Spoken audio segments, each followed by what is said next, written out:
Aujourd'hui, chers frères, chères sœurs qui nous écoutez par-delà la France et le monde, nous avons eu l'honneur de recevoir notre cher, comme je vous l'ai dit tout à l'heure, Cheikh Hassan Hussein, ce grand prédicateur auprès de qui une bonne partie de la jeunesse musulmane a grandi en France à travers ses conférences et ses cassettes, au moment où il y avait encore des cassettes.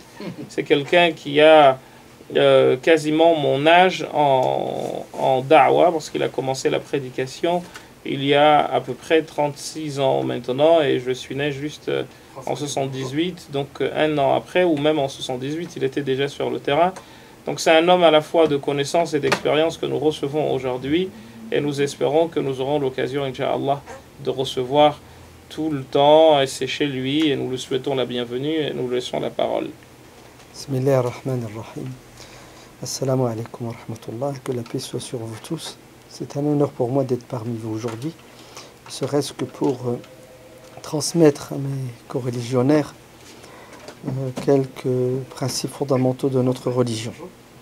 Nous sommes le 29 mai 2015, et c'est un jour que l'on doit mettre en exergue pour la simple et unique raison, c'est que nous sommes le jour de la fête des voisins. Officiellement en France, il y a une fête qui s'appelle la fête des voisins. Et ceux qui ont pensé à cette fête avaient pour arrière-pensée de pousser les citoyens français à renouer avec leur passé. Car jadis, il y a une cinquantaine d'années, on avait été habitué à quoi échanger avec ses voisins. Pas plus tard qu'hier, je parlais avec mon voisin, une personne assez âgée, qui me disait, il fut un temps, les soirs, quand il faisait bon, on sortait nos chaises, on s'asseyait sur le trottoir et on passait 2-3 heures à discuter avec les voisins, les enfants jouaient dans la rue. Et puis, tous les soirs, ce rituel se répétait, si bien qu'il y avait une fraternité dans le quartier. Aujourd'hui, malheureusement, technologie moderne qui a pour objectif de créer le contact entre les êtres humains, a éloigné les hommes les uns des autres, puisque on ne se côtoie plus, on n'échange plus, les contacts sont sporadiques, il faut vraiment qu'il y ait un problème pour qu'il y ait un contact, ou dans la nécessité absolue. Les voisins ne se connaissent pas, les voisins ne s'entraident plus. Pourquoi? Parce que l'égoïsme a pris le dessus sur l'altruisme. Parce que aujourd'hui on recherche le bonheur dans le matérialisme et on oublie que le bonheur réside dans le fait de faire du bien à son prochain. C'est une satisfaction psychologique et aussi spirituelle, ce qui nous concerne nous musulmans. Le prophète sallallahu alayhi wa sallam dit dans un hadith authentique que l'ange Gabriel n'a cessé de lui recommander la bienfaisance à l'égard du voisin. Il a tellement insisté que le prophète en a déduit que le voisin pouvait avoir droit à l'héritage, comme si le voisin devait faire partie de la famille. Et le prophète Mohammed sallallahu alayhi wa sallam dit qu'il ne croit pas, c'est-à-dire il n'a pas la foi parfaite, celui dont le voisin n'est pas à l'abri de ses méfaits. Effectivement, un bon musulman est un bon voisin. Et le minimum que doit faire le musulman au quotidien, c'est de ne pas agresser son voisin, physiquement, psychologiquement. Ainsi, déranger son prochain et notamment son voisin est un péché et non pas des moindres en islam. Le prophète Mohammed sallallahu alayhi wa sallam a été l'exemple du bon voisin. Il était aimé par son entourage. Il est même dit dans la tradition qu'il avait un voisin qui le combattait, qui le détestait. Ça n'a pas empêché le prophète de lui rendre visite lorsqu'il est tombé malade. Ainsi, le bon comportement fait partie de notre religion et n'est pas un bon musulman celui qui a un mauvais comportement qui fait fuir les gens, a fortiori lorsque c'est un proche, notamment son voisin. Nous sommes le vendredi 29 mai 2015. En France, c'est la fête des voisins. Et malheureusement, beaucoup de gens sont inconscients de l'importance du voisinage.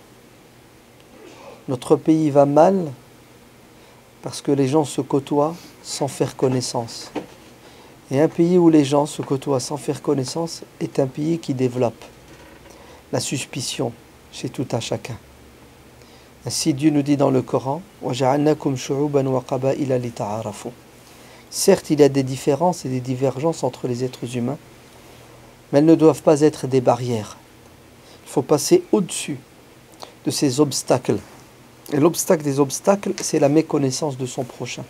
C'est pour cela Dieu nous donne la solution. Il doit y avoir entre les êtres humains des échanges, des relations, ce qu'on appelle en arabe « ta'aruf ».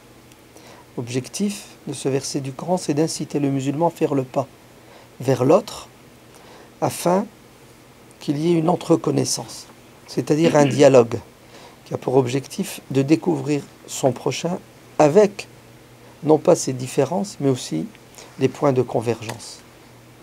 Si les gens faisaient le pas les uns vers les autres, croyez-moi que beaucoup de malentendus disparaîtraient. Et la suspicion et la crispation n'existeraient plus. Et le verset est clair. Faites connaissance mutuellement pour pouvoir vous rendre service. Puisque ta'aruf signifie aussi se faire le bien mutuellement, le urf, le ma'ruf. C'est pour cela, le prophète sallallahu alayhi wa sallam a dit à un de ses compagnons qui s'appelle Abu Dharr al-Ghifari, Ya Aba Dharr, lorsque tu prépares ton repas, rajoute une part pour ton voisin.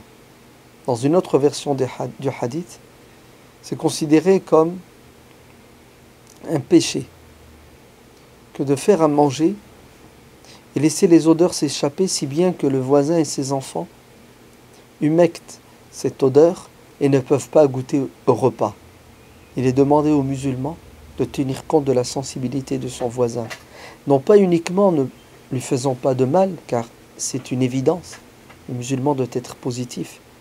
En aucun cas, il ne doit être négatif. Mais ce que notre religion nous demande, c'est de passer de l'insensibilité à la sensibilité. Et de passer de l'égoïsme à l'altruisme. Penser à l'autre, penser à son voisin, car il a des droits, ce voisin. Et mon devoir envers lui, c'est quoi? C'est de le pousser à vivre heureux. Car la pire des choses qui puisse arriver à un être humain, c'est d'avoir une demeure contiguë à un diable qui l'empêche de jouir de ce plaisir.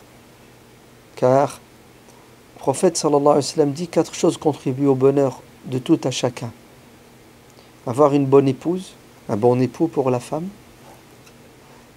une belle maison, large, spacieuse, une belle monture, et dans une version du hadith, un bon voisin.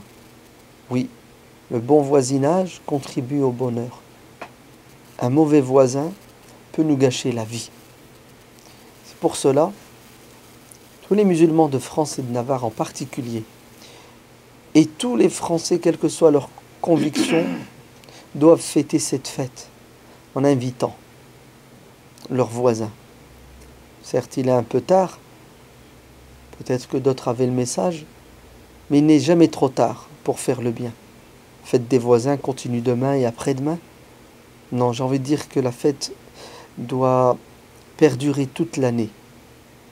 Mais ne ratons pas des occasions comme celle-ci. Parce que parfois, il y a des obstacles, vous savez, psychologiques. On n'ose pas aller frapper à la porte de son voisin pour l'inviter, parce qu'on a peur qu'il pense du mal. Vous avez vu, subhanallah, aujourd'hui, c'est lui qui veut ou qui doit faire le bien, doit mettre des gants sous prétexte que l'autre pourrait mal le prendre. Parce que justement, la bienfaisance est devenue l'exception et non pas la règle. C'est la fête des voisins. Faites le pas vers votre voisin et invitez-le. Lui et toute sa famille, autour d'un thé, autour d'un café. Autour, tout simplement d'un échange chaleureux, humain, où nous allons échanger sur les choses de la vie. Pourquoi? Pour pouvoir vivre dans la paix et la convivialité. Le voisinage est important en islam, il est fondamental. Lorsque le voisin de Abdullah ibn al-Mubarak a pris la décision de vendre sa demeure, il a affiché le prix. Et les gens qui sont venus visiter la maison lui ont fait la remarque suivante: mais ta maison coûte trop cher. Elle ne vaut pas 100 000 euros. À l'époque, c'était 100 000 dirhams. Elle ne vaut pas 100 000 euros. Elle vaut à peine la moitié, 50 000 euros. Et ce voisin qui n'était pas musulman, de ce savant musulman qui s'appelle Abdullah ibn al-Mubarak, va expliquer cette plus-value en disant: certes, effectivement, ma maison vaut 50 000 euros. Et les 50 000 euros que j'ai rajoutés, c'est pour payer le voisinage. Car celui qui achètera ma maison aura la chance et l'honneur d'avoir pour voisin Abdullah ibn al-Mubarak, quelqu'un d'extraordinaire. Ce qui revient à dire qu'il fut un temps où être voisin d'un musulman était une aubaine, une chance. Est-ce toujours le cas aujourd'hui? Les musulmans sont-ils toujours fidèles à leurs principes moraux, éthiques, religieux? Ont-ils réussi à se faire aimer par leurs voisins ou à se faire détester? C'est une question que chacun y réponde. Et si jamais vous répondez négativement, il n'est jamais trop tard pour regretter, se repentir et reconstruire sur de bonnes bases. Et faites le pas.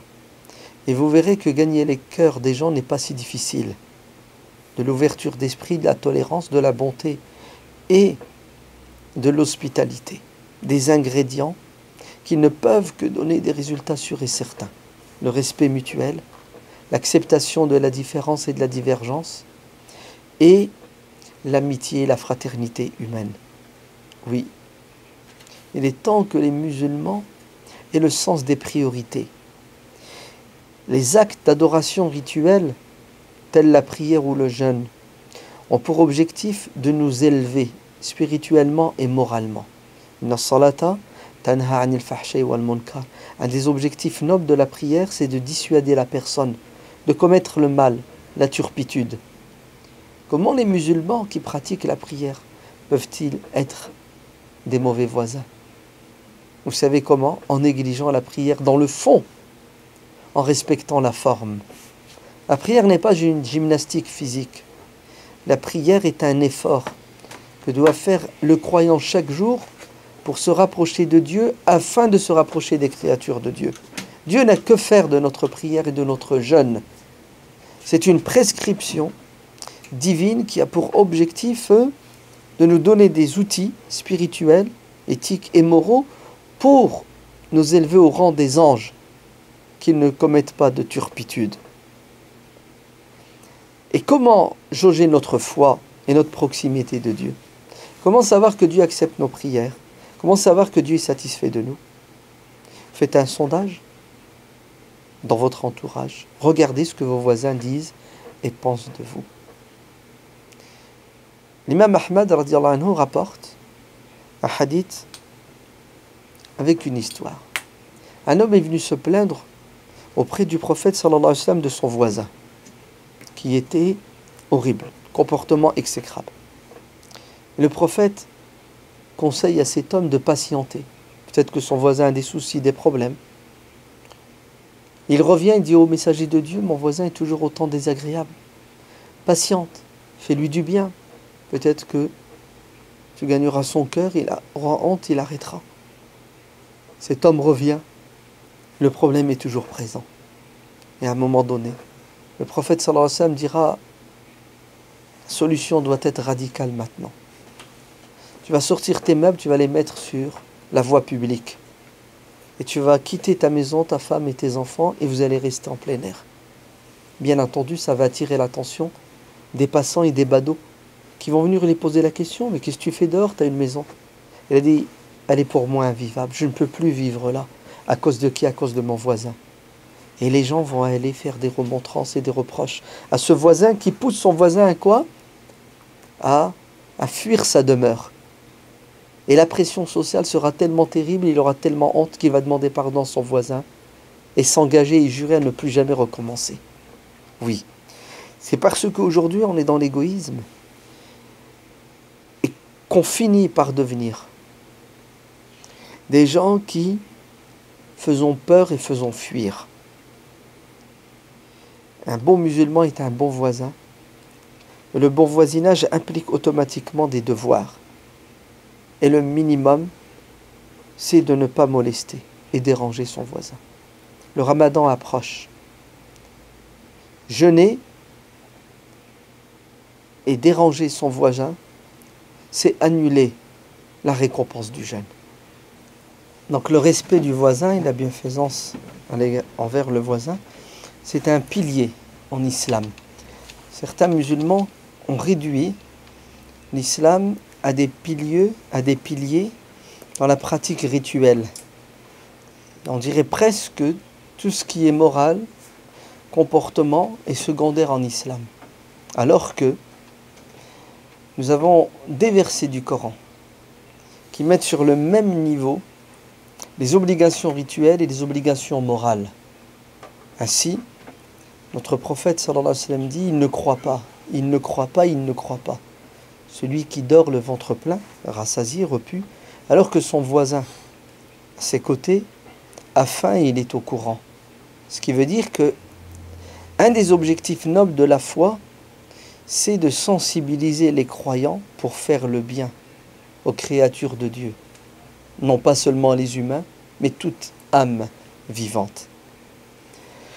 Ne pas respecter son voisin, le déconsidérer, lui faire du mal, est un grand péché en islam et les mauvaises actions détruisent les bonnes actions.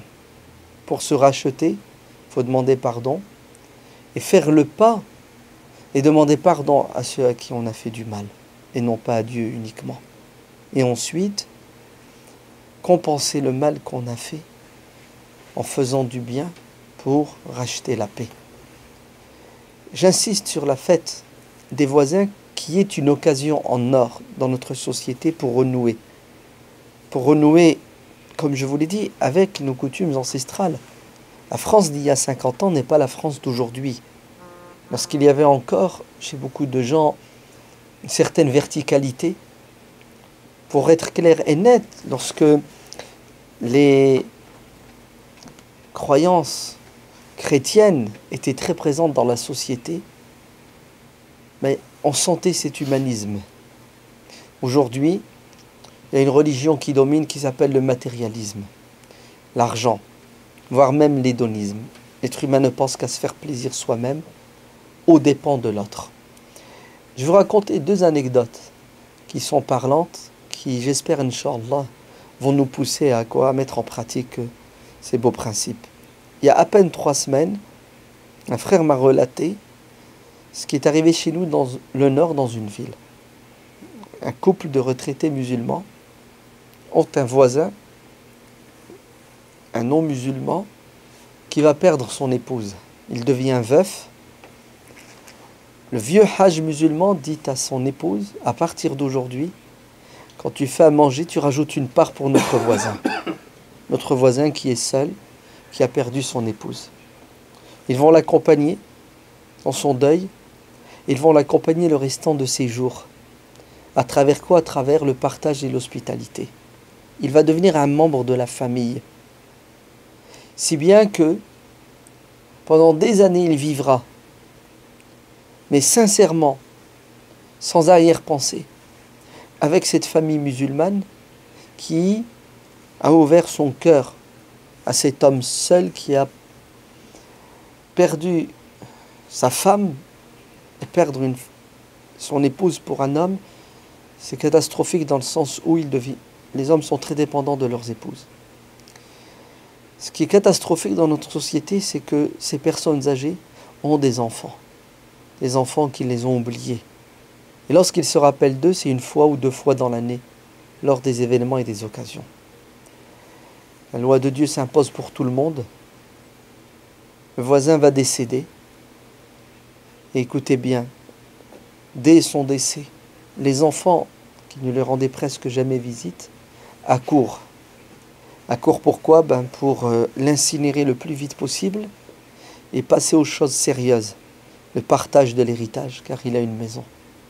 Ils se sont retrouvés chez le notaire pour demander le partage. Et à la surprise de tout le monde, le notaire leur dira qu'ils ont été déshérités par leur père, que le père de son vivant écoutez bien, fait un testament, où il remet sa demeure à qui?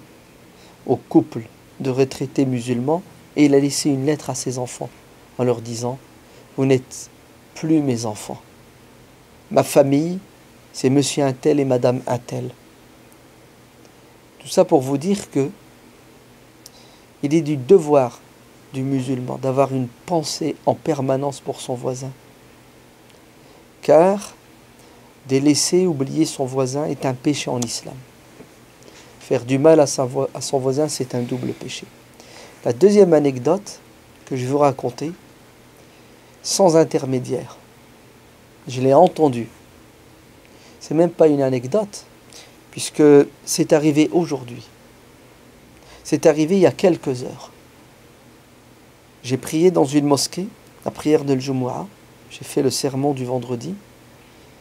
Et à la fin de mon sermon, j'ai rappelé aux gens l'importance du voisinage et je les ai incités. À quoi? À faire la fête des voisins. À inviter aujourd'hui, demain et après-demain leurs voisins. Et écoutez bien ce qui va m'arriver. La prière est terminée. Quelqu'un frappe à la porte de la mosquée. Vous savez qui est-ce? Un voisin de la mosquée. Une personne âgée qui a demandé une entrevue avec l'imam, moi en l'occurrence. Et regardez ce qu'il va me sortir. Son rendez-vous avec le dentiste à 14 heures.